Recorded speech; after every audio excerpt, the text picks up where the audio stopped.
Hi, I'm Bob Hallahan from the Jazz Studies program at James Madison University, and that was Mary Lou Williams' composition, Syl-O-Gism.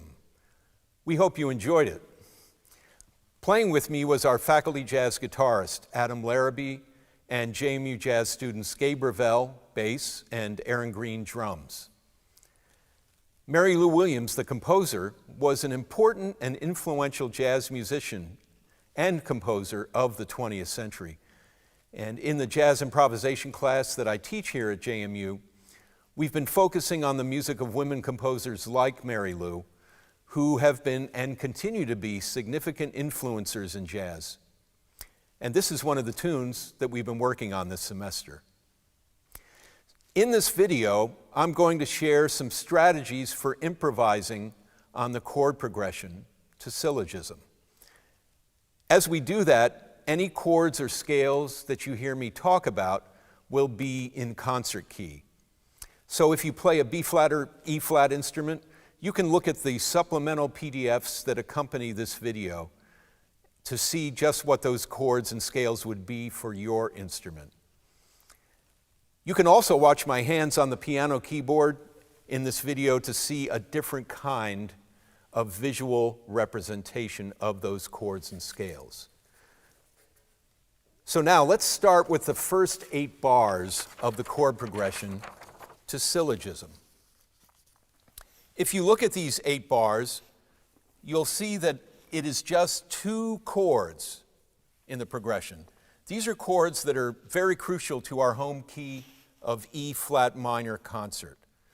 The first chord, E-flat minor, is known as the tonic chord or the 1 chord. Or we can think of it as the home chord of the key, the chord that any other chord in the key eventually wants to come home to. The second chord, B-flat 7, is the dominant or the 5 chord of the key.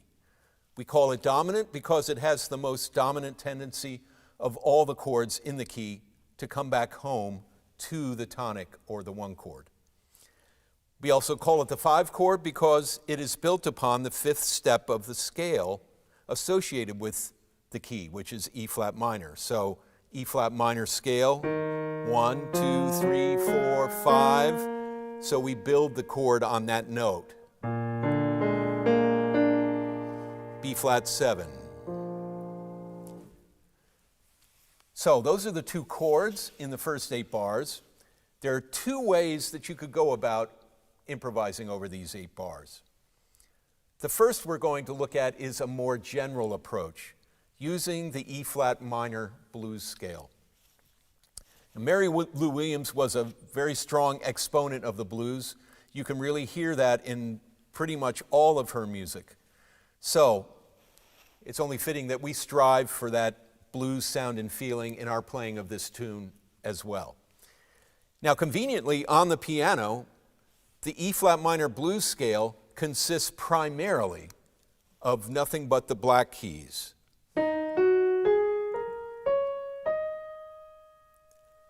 You can think of an octave's worth of those notes as being made up of 2 identical 3-note groups, identical in that the space between the notes is the same in each of those 3-note groups. So one group starts on E-flat and goes to G-flat and then A-flat.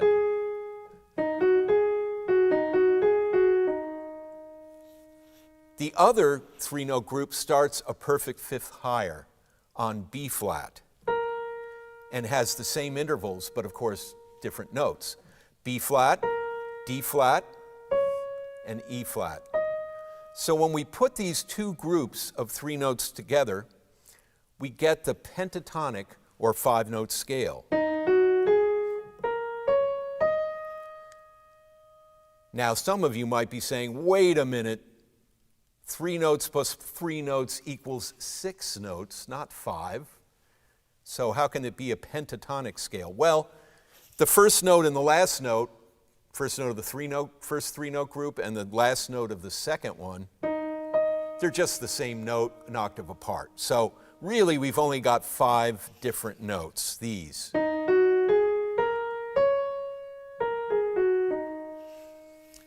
So that's the pentatonic blues scale. Now, if you connect the two groups of notes with the one note that lies between them, which is A natural,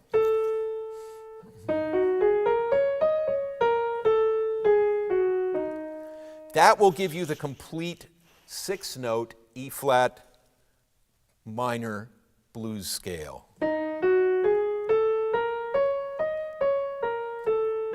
And I'm sure all of you have heard that in lots of different kinds of music over the years. All right. Now, what I'm going to do is first play the E flat minor chord, and I'll play the notes of this scale an octave up and down so you can hear how the scale fits with the chord.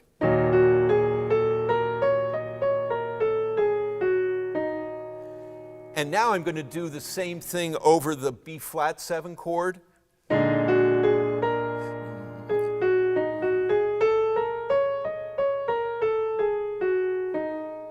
Using those same notes.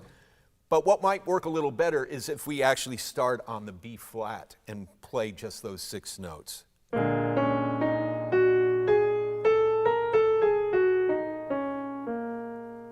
So, that's the E flat minor blues scale and how it fits with the first 2 chords of Syl-O-Gism, which are the only 2 chords in the first 8 bars.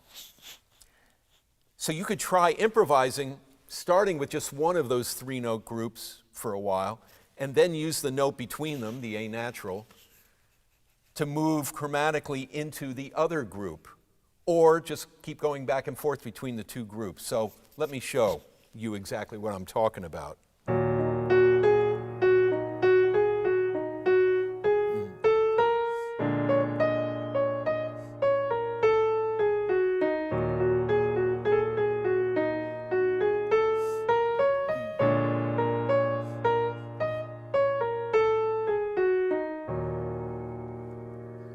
That sounds good, right? And bluesy, as is befitting of a Mary Lou Williams composition.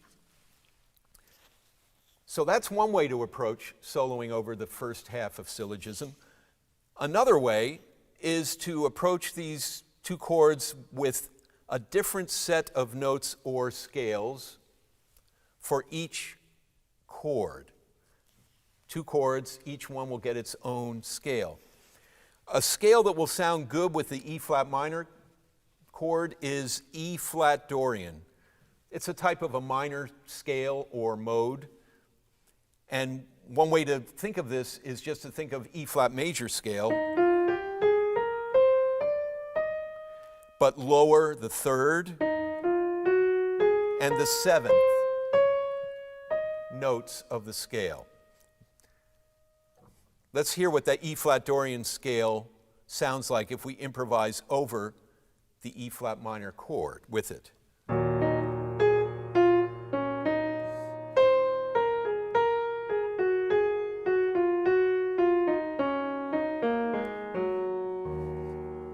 Almost went into another song entirely, Eleanor Rigby by the Beatles.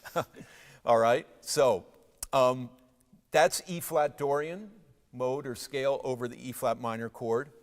Now, what about the B flat 7 chord? Well, really, the chord is a little more than just B flat 7. It's actually B flat 7, flat 13, sharp 9. And you're probably feeling like, wait a minute, can't we just go back to good old plain B flat 7? Well, this type of chord is a really good chord to have on the dominant chord in a minor key. We call it an altered dominant 7th chord. And that flat 13 and sharp 9, that's the flat 13, that's the sharp 9. Those are 2 notes that are nice to have in the chord to take us back to E flat minor. So, a scale that will work nicely over that B flat 7, flat 13, sharp 9 chord is the altered dominant scale. So what is that scale? Let me play it for you first.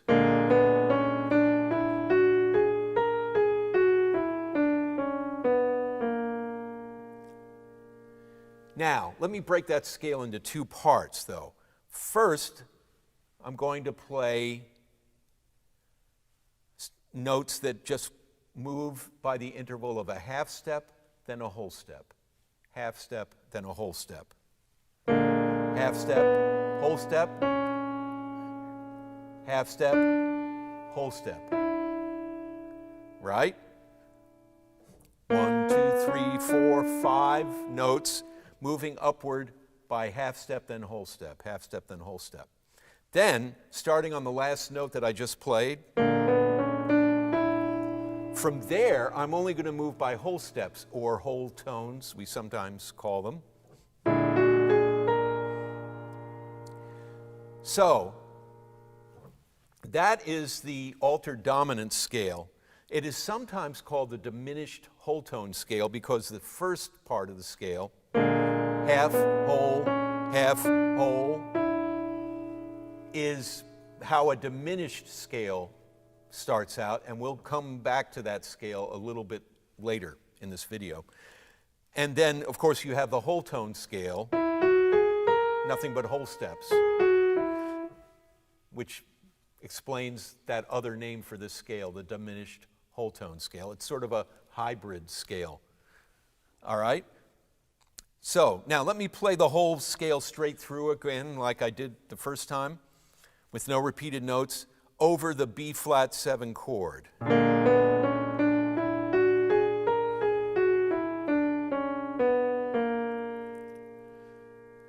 And now let's hear what it sounds like if I improvise over the first two chords in Syl-O-Gism, E-flat minor, B-flat 7, flat 13, sharp 9, using E-flat Dorian scale and then B-flat altered dominant.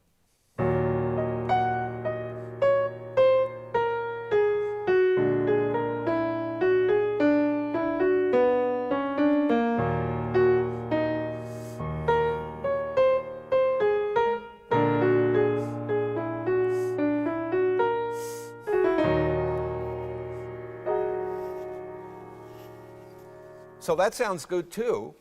Maybe not quite as bluesy as when we did the minor blues scale over both chords. So both ways will work, and it's good to use both of those when you're improvising on this tune. All right, so we're halfway there. Now that we have some strategies for soloing over the first 8 bars, let's check out bars 9 through 16, the second half of the chord progression.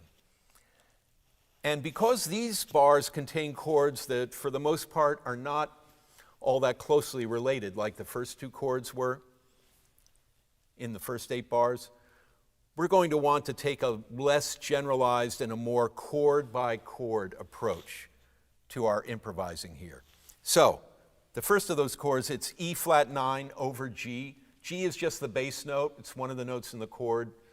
So really, you only have to worry as an improviser about the E-flat 9 part of the chord symbol. That's the sound of the chord. And a scale that will sound good with that is the E-flat dominant scale. Again, it's like E-flat major, but now this time we only have to lower one note, the 7th note of the scale. That one, from what a major scale would be. All right, so let's hear it over the chord.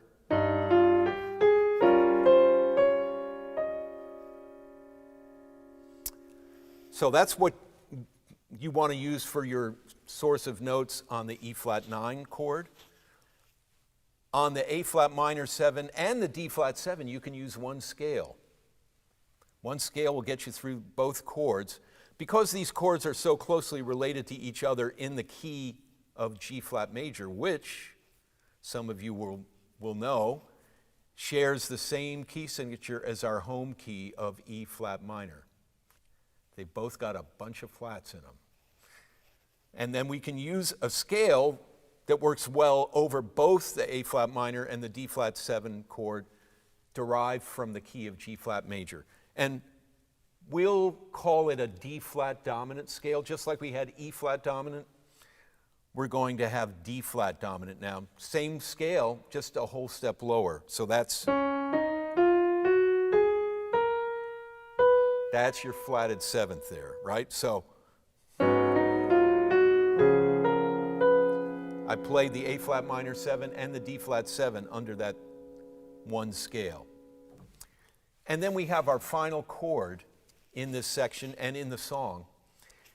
It's called C7 sharp 9, and here is where we can use a diminished scale, like I mentioned earlier, but this time it'll be half whole, all the way up the octave.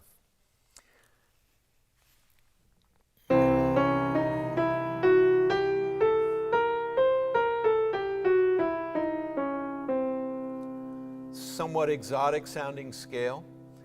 We could do a whole video on just this scale alone and ways that you can use it. But just know that that's a great sound to use on the C7.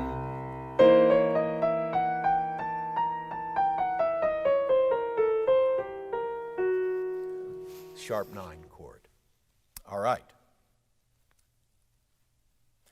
Now, let's review the three scales that we can use over bars 9 through 16. On the E flat 9, it's E flat dominant. I'm going to stop on the 7th. And then on the A flat minor 7 and the D flat 7 chord, we can play D flat dominant scale. And then on the C7 sharp 9 chord, we can play C diminished, half whole diminished scale.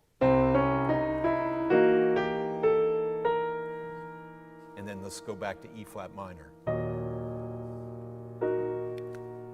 just to end this section of the video. Now, the next thing you want to hear is all the scales over the entire 16 bars. So here they are, 1, 2, 3, 4. E flat Dorian.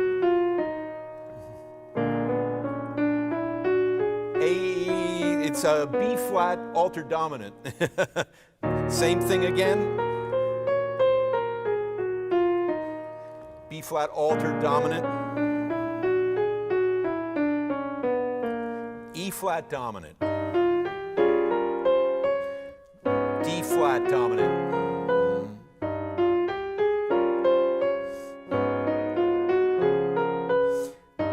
And again.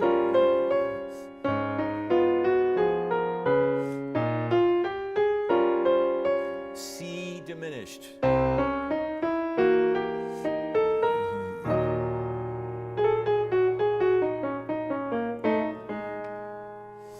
Don't forget about the E flat minor blues scale.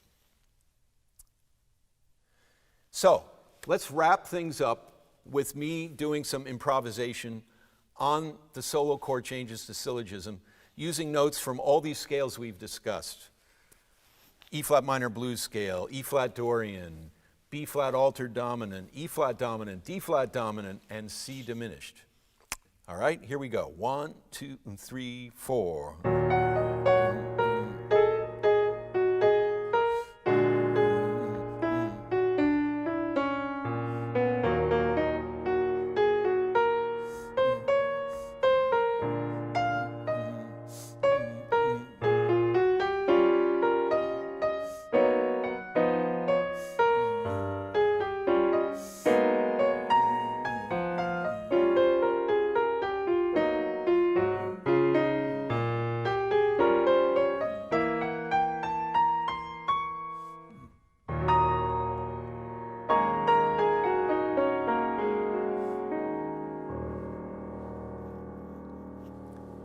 And that's how you can go about improvising on Mary Lou Williams' Syl-O-Gism.